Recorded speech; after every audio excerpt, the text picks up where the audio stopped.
there, Aaron from Dark Hollow Productions here, and welcome back to our look behind the curtain at some of the tactics we use to create the ultimate haunt experience. Without a doubt, some of the biggest components of any haunt are the scares.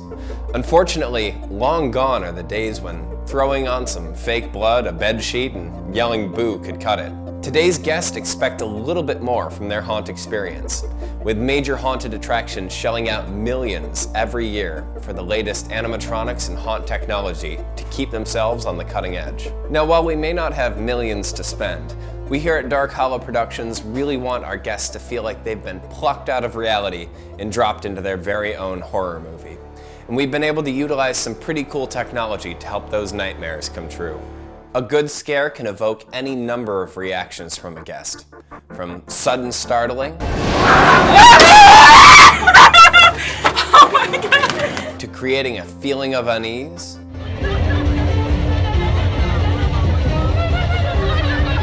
all the way to pants-sweating terror. I don't know if I can make it. I don't know about this. Oh my God. I'm so freaking scared.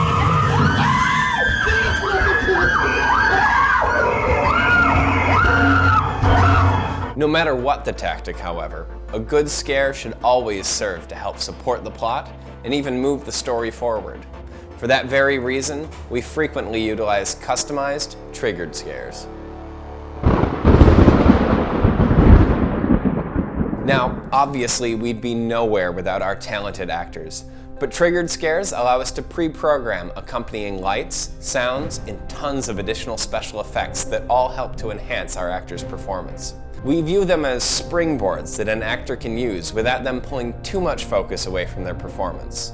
Starting back with our first walkthrough experience here in Brooklyn in 2017, we used a device that was used to create simple lightning effects. We actually played our own custom audio through that to create a synchronized strobe effect that actors could incorporate into their performance.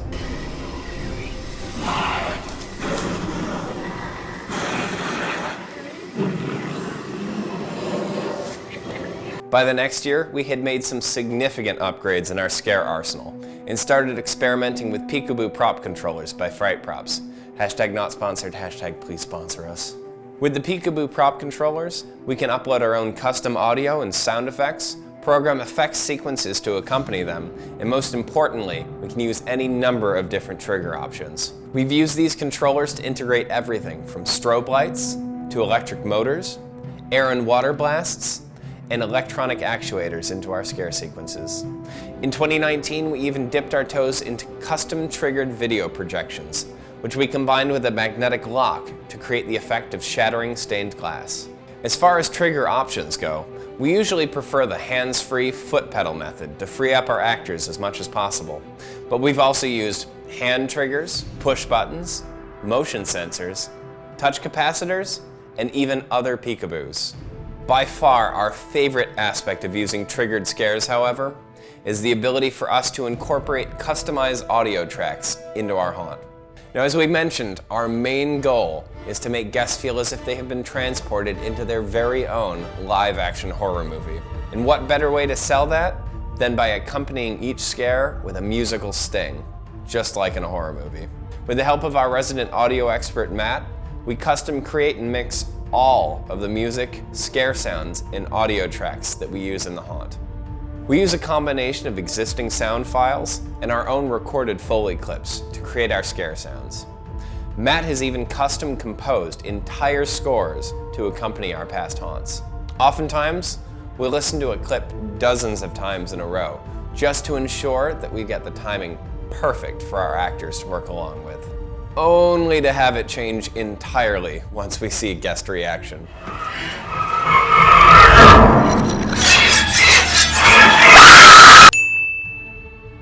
Sometimes we'll even integrate voice lines into triggered sounds, allowing our actors to not only conserve their voices throughout the run, but also allowing us to make edits and apply effects that would otherwise be impossible to do live. Now that you've seen all the individual elements that go into creating a scare, let's put them all together in a scare play-by-play.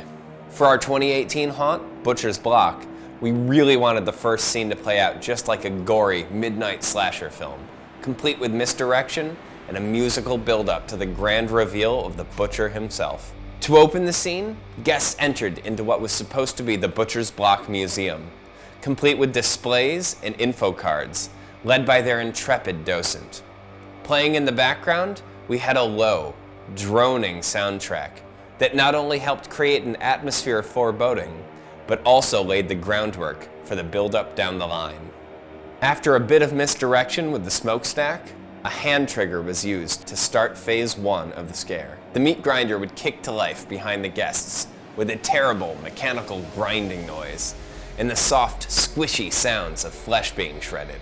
Accompanying this sound effect was a synchronized strobe light to simulate an electrical short, an electric motor that would spin the meat spout, and a mist, an air blast that would evoke viscera being spit out.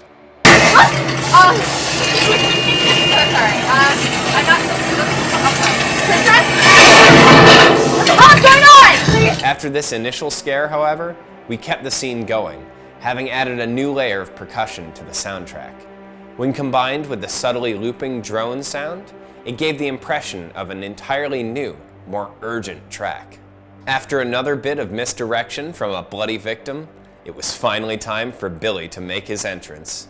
Using a second hand trigger, phase 2 of the scare was activated, triggering the sounds of a door being blown off its hinges, squealing pig noises, and the slicing of a knife through the air.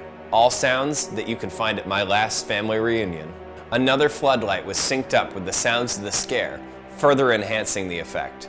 And similar to before, now we added a layer of strings over the existing background music to create an even bigger sense of urgency as guests were chased into the next scene. The butcher's back!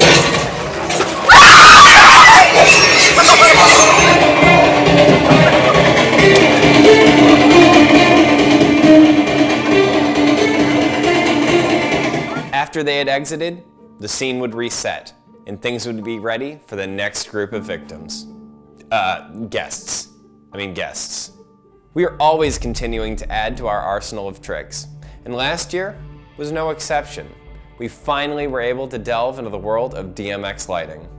Now, we wanted to start small, so naturally Matt threw together a 30-minute long light show with video projections, synchronized fog blasts, and moving headlights.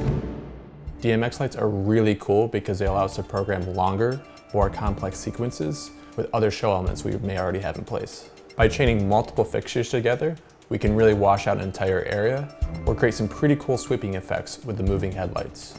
We also have complete control over the color of the lights at any time, something we normally don't have with more traditional incandescent fixtures elsewhere. While it may not be the newest technology, it was definitely new to us, and luckily last year gave us a great opportunity to get familiar and experiment, all while providing some socially distant thrills.